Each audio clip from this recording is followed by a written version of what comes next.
Shalom bagi kita semua. Pada kesempatan ini saya akan membahas mengenai mata kuliah Teologi Perjanjian Baru.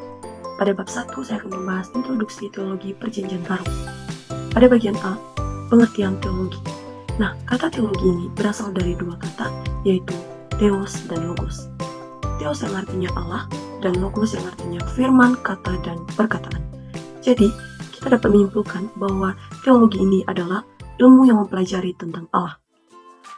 Millard J. Erickson mengatakan bahwa teologi itu sebagai usaha-usaha secara khusus mempelajari sifat doktrinal iman Kristen yang termaksud di dalamnya teologi Alkitabiah, teologi historis, teologi sistematika, dan teologi filosofis atau filsafat.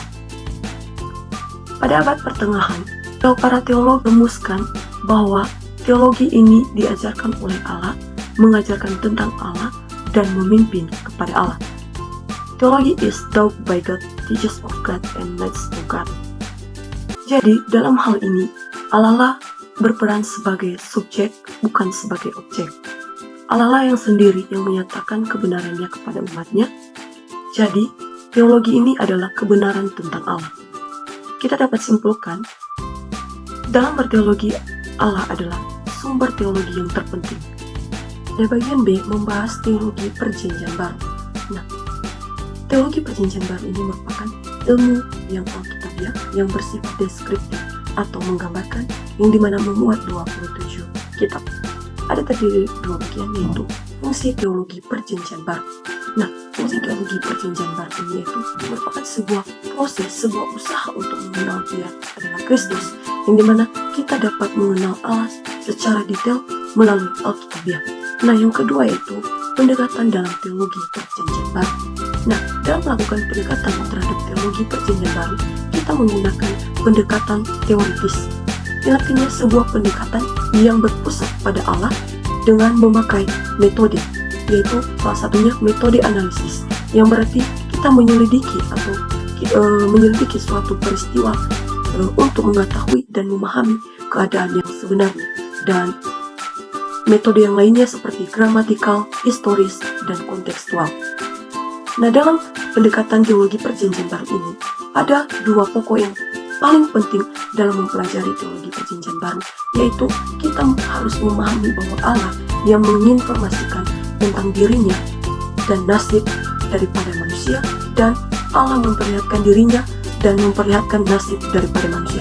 Jadi, kita mempelajari tentang Allah bukan hanya untuk sekedar mengetahui dan mempelajarinya, melainkan kita harus memiliki kesetiaan dan taat untuk mencari atau menggali informasi mengenai Allah. Nah, pada bagian C yaitu hubungan teologi perjanjian lama dan perjanjian baru. Nah, yang menjadi hubungan perjanjian lama dan perjanjian baru ini merupakan di mana PB berhubungan erat dengan perjanjian lama, karena PBI perjanjian baru ini menggenapi janji-janji dalam perjanjian lama dan melengkapi semua yang telah dimulai Allah dalam hukum Taurat dan kitab para nabi, yang artinya dalam perjanjian baru ini menggenapi suatu buatan-buatan tentang Mesias dalam perjanjian lama. Nah, di dalam hubungan ini perjanjian lama dan perjanjian baru, banyak sekali pandangan yang menganggap bahwa perjanjian lama ini merupakan sejarah kegagalan, seperti pandangan Rudolf Bultmann yang mengatakan bahwa sejarah perjanjian lama merupakan sejarah kegagalan. Tapi saya katakan bahwa perjanjian lama itu bukan merupakan sejarah kegagalan, melainkan itu adalah suatu nubuatan yang diberikan Tuhan, sehingga PB ini muncul untuk menggenapinya. Jadi saya menyimpulkan bahwa hubungan perjanjian lama dan perjanjian baru itu sangat berkaitan erat, karena perjanjian lama ini memandang ke depan yang mendasari dalam 4 hal utama, yaitu satu waktu, satu pribadi, satu tempat, dan satu umat. Demikian pula pada perjanjian lama memandang ke belakang, yang dimana bahwa perjanjian baru ini diadakan untuk menggenapi suatu nubuatan tentang Allah. Seperti dalam kitab Lukas pasal 24 ayat 4/4 yang mengatakan, Ia berkata kepada mereka, inilah perkataanku yang telah kukatakan kepadamu ketika aku masih bersama-sama dengan kamu, yakni bahwa harus menggenapi semua yang ada tertulis tentang aku dalam kitab Taurat Musa dan kitab Nabi-Nabi dan kitab Mazmur. Bagian D, sejarah teologi Perjanjian Baru. Perjanjian Baru merupakan kitab kedua Kristen yang terdiri dari 27 kitab. Nah, kitab ini melanjutkan kisah umat Allah yang telah dimulai sebelumnya dalam Perjanjian Lama. Istilah perjanjian sendiri berasal dari bahasa Yunani, yaitu diateche, yang artinya kesepakatan atau wasiat. Nah, teologi Perjanjian Baru ini diminati sekitar 2 abad terakhir. Yang sebelumnya teologi yang diminati adalah teologi dogmatik, formulasi doktrin dari gereja, sistematika yang sering kali merupakan hasil spekulasi filosofis, sehingga Alkitab dipandang sebagai buku hasil karya manusia, baik dalam proses penulisannya dan apa yang ditekankan oleh masing-masing penulis. Pada dasarnya mereka menolak inspirasi kitab suci dan memandang Perjanjian Baru sebagai karya literatur yang tidak berbeda dengan karya literatur lainnya. Oleh sebab itu, pendekatan yang mereka lakukan untuk studi Perjanjian Baru adalah sudut pandang yang kritikal. Oleh sebab itu, maka banyaklah keberagaman yang opini. Akan tetapi, kalangan konservatif mempelajari PB biasanya memakai pendekatan dengan cara menyusun suatu materi sesuai dengan pembagian teologi sistematika atau memakai pendekatan teologis dari para penulis Perjanjian Baru. Bagian D, yaitu metodologi teologi Perjanjian Baru. Sebagian mengikuti garis umum dari teologis sistematika, namun demikian metodologi ini tidak mencakup untuk menyatakan penekanan dari masing-masing penulis. Jadi, ada beberapa faktor yang harus dipertimbangkan dalam perkembangan suatu metodologi, yaitu 1. Pewahyuan, yang artinya progresif atau maju. Kedua, penekanan dari Perjanjian Baru atau berpuncak pada kepercayaan, kematian dan kebangkitan Kristus serta pengharapan akan kedatangannya yang kedua kali, di mana teologi Perjanjian Baru ini harus berfokus pada doktrin-doktrin yang berasal dari berbagai penulisan Perjanjian Baru. Yang ketiga, yaitu teologi Perjanjian Baru ini harus mengakui bahwa pengajaran Yesus dan pengajaran ini tidak kontradiksi, melainkan merupakan suatu kesatuan yang harmonis. Lanjutkan bab 2, Injil Sinoptik. Bagian A, pengertian Injil Sinoptik. Injil Sinoptik ini berasal dari bahasa Yunani, yaitu shen yang artinya bersama dan optanomai atau optik yang artinya melihat. Tidak dapat disimpulkan melihat bersama atau memandang bersama. Nah, Injil Sinoptik ini disebutkan untuk Injil Matius, Markus, dan Lukas yang memiliki banyak persamaan cerita, urutan, dan banyak kata yang sama, meskipun dengan penjelasan yang berbeda dan penjelasan yang panjang. Di mana kita masuk pada bagian B, yaitu susunan kitab Injil Sinoptik.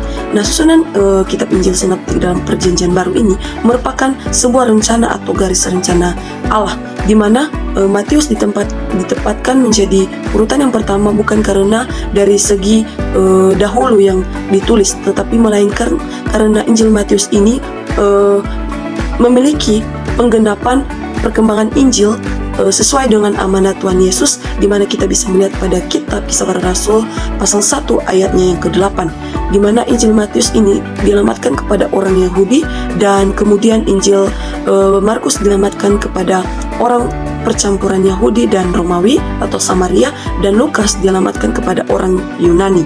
Pada bagian C, problem sinoptik. Nah, jika Injil Sinoptik ini sepenuhnya berdiri sendiri dalam asal maupun perkembangannya, lalu mengapa mereka begitu mirip satu sama dengan yang lainnya? Nah, saya menjelaskan di sini mengapa memiliki persamaan. Karena Injil Sinoptik ini ketika penulis ini melihat kehidupan Kristus dari sudut pandang yang sama, di mana kitab ini mempunyai hubungan yang lebih dekat dalam 4 hal, yaitu dari kosakata, dari peristiwa, penempatan materi, dan kutipan-kutipan dalam Perjanjian Lama, di mana memiliki persamaan yang persis. Jadi di situ mengapa dikatakan memiliki persamaan, di mana juga Injil Sinoptik ini memiliki banyak kesamaan, baik dari hal cerita dan beberapa detail yang sama lainnya. Meskipun dari ada persamaannya, begitupun ada juga perbedaannya, yang dimana Injil Sinoptik ini juga memiliki perbedaan dalam hal penjelasan, di mana sepanjang cerita dan penekanan pada aspek tertentu dari kehidupan Tuhan Yesus. Selanjutnya bagian D, perbedaan Injil Sinoptik dan Injil Yohanes. Injil Yohanes ini tidak termaksud dalam kategori Injil Sinoptik karena memiliki gaya penulisan, cerita, dan penjelasan atau penekanan yang berbeda, di mana dalam Injil Sinoptik lebih banyak perumpamaan, sementara Injil Yohanes tidak ada sedikit pun pengajaran yang berupa perumpamaan, di mana Injil Sinoptik ini lebih berupa pengajaran mukjizat dan lain-lainnya, sementara hampir 92% isi berita Injil Yohanes ini lebih banyak mencatat percakapan-percakapan Tuhan Yesus daripada kejadian dalam Injil Sinoptik, di mana Yohanes menggunakan kata-kata tertentu sebagai simbol yang menyatakan siapa Yesus, sementara Injil Sinoptik ini kurang sekali menggunakan simbol yang digunakan oleh Injil Yohanes. Dan meskipun begitu, masih banyak perbedaan dalam Injil Sinoptik dengan Injil Yohanes, yaitu diantaranya dari segi materi, penekanan geografis, dan strukturnya. Saya lanjutkan pada bab 3 membahas tentang teologi Injil Matius. Masuk pada bagian A, introduksi Injil Matius. Yang menjadi penulis Injil Matius adalah Matius sendiri, seorang pungut cukai yang disebut dengan Lewi oleh Markus dan Lukas.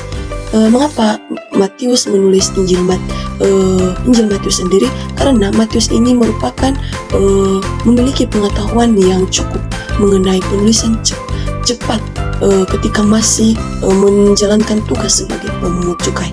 Yang kedua yaitu tema kitab Matius yaitu adalah Yesus Raja Mesias, di mana Matius memperkenalkan bahwa Yesus sebagai pengharapan bangsa Israel yang dinubuatkan dalam Perjanjian Lama, di mana kehadiran Yesus Kristus ini sebagai nubuat dalam Perjanjian Lama, sehingga Matius memperkenalkan Yesus sebagai Raja orang Yahudi yang diurapi oleh Allah. Ketiga yaitu kata kunci kerajaan. Kerajaan Allah adalah kunci yang menghantarkan orang masuk ke dalam kerajaan Allah, yang artinya melalui pengajaran dan penginjilan dan berita pengampunan. Yang keempat yaitu waktu penulisan. Nah, dikisahkan waktu penulisan kitab Injil Matius ini dikisahkan pada 6 tahun 60-an Masehi. Kita lanjutkan kelima, kitab Matius ini ditunjukkan kepada orang Yahudi karena orang Yahudi ini mengenal Perjanjian Lama, di mana kita dapat melihat Perjanjian Lama yang menunjukkan pada diri Yesus sebagai Mesias. Selanjutnya 6 latar belakang. Nah, Injil Matius ini menunjukkan bahwa kabar baik yang diberitakan Yesus didasarkan pada hukum dan ajaran Perjanjian Lama, di mana Matius juga ingin menunjukkan bahwa sejumlah besar perbuatan dan perkataan Yesus telah dinubuatkan ratusan tahun yang lalu oleh para nabi Israel, dan Yesus membawa pengharapan baru bahwa segala bangsa akan mengambil bagian dalam keselamatan Israel. Nah, yang ketujuh yaitu tujuan penulisan kitab Matius. Nah, ada beberapa tujuan dalam penulisan kitab Matius, yaitu salah satunya yaitu untuk memberikan kepada sidang pembacanya tentang kisah seorang saksi mata mengenal kehidupan Yesus. Dan yang kedua yaitu meyakinkan pembaca bahwa Yesus adalah anak Allah dan Mesias. Yang seterusnya yaitu menunjukkan bahwa kerajaan Allah dinyatakan di dalam melalui Yesus Kristus dan cara yang belum pernah terjadi sebelumnya. Bagian B, muatan teologis. Allah itu hidup. Allah yang hidup adalah Allah yang mengakhiri sejarah kehidupan manusia. Selanjutnya, Allah bekerja menurut rencana, di mana Matius menekankan peran Allah dalam proses inkarnasi. Selanjutnya, Allah sebagai Bapa. Allah sebagai Bapa ditunjukkan kepada semua orang dalam orang, misalnya di dalam doa Bapa kami. Yang seterusnya, Allah Maha Adil. Matius memperkenalkan bahwa Allah adalah hakim yang agung, hakim yang adil. Kedua yaitu kristologi, yang artinya Kristus. Bagian A yaitu ajaran Yesus Kristus dalam Injil Matius. Ada berbagai banyak ajaran Tuhan Yesus di dalam Injil Matius. Salah satu di antaranya yaitu ajaran mengenai Kristen, etika Kristen, ajaran mengenai kerajaan Allah, ajaran mengenai gereja, ajaran mengenai akhir zaman. Bagian B, person Yesus Kristus. Nah, mengatakan siapakah sebenarnya Yesus Kristus itu, kita bisa melihat pada Matius pasal 1 ayat 1 telah dijelaskan siapakah Yesus Kristus itu. Bagian C yaitu sebagai Mesias. Ada 5 kali dalam pembukaan Injil Matius memperkenalkan Yesus sebagai Mesias. Selanjutnya, Yesus sebagai anak Daud, Yesus sebagai anak manusia, Yesus sebagai anak Allah, dan Yesus adalah Tuhan. Di mana Matius pertama-tama menekankan yang dimaksud dengan Tuhan ialah Allah yang memiliki pribadi yang pertama dalam Tritunggal. Ketiga yaitu pneumatologi, di mana ada beberapa bagian, yaitu bagian A, Roh Kudus. Roh Kudus adalah Roh yang memberi hidup kepada kelahiran Yesus, anak Allah. Bagian B, membaptis dengan Roh Kudus. Kita bisa melihat dalam Matius pasal 3 ayatnya yang ke-11. Bagian C yaitu menghujat Roh Kudus. Menghujat Roh Kudus bukanlah merupakan ucapan semata, yang melainkan merupakan seorang yang menegaskan, mengeraskan hatinya dan terus-menerus menutup pintu hatinya. Bagian D yaitu Roh Kudus sebagai penolong. Kita bisa melihat pada Yohanes pasal 14 ayatnya yang ke-16 sampai 17a. Yang keempat yaitu eklesiologi, artinya gereja, yang berbicara mengenai gereja. Gereja yang Tuhan dirikan, di mana adalah gereja yang kekal dalam alam maut, yang tidak bisa dikuasai atau dikalahkan oleh iblis. Demikian yang bisa saya sampaikan. Jika ada kesalahan dari tutur kata, saya mohon untuk dimaklumi. Demikian, Shalom.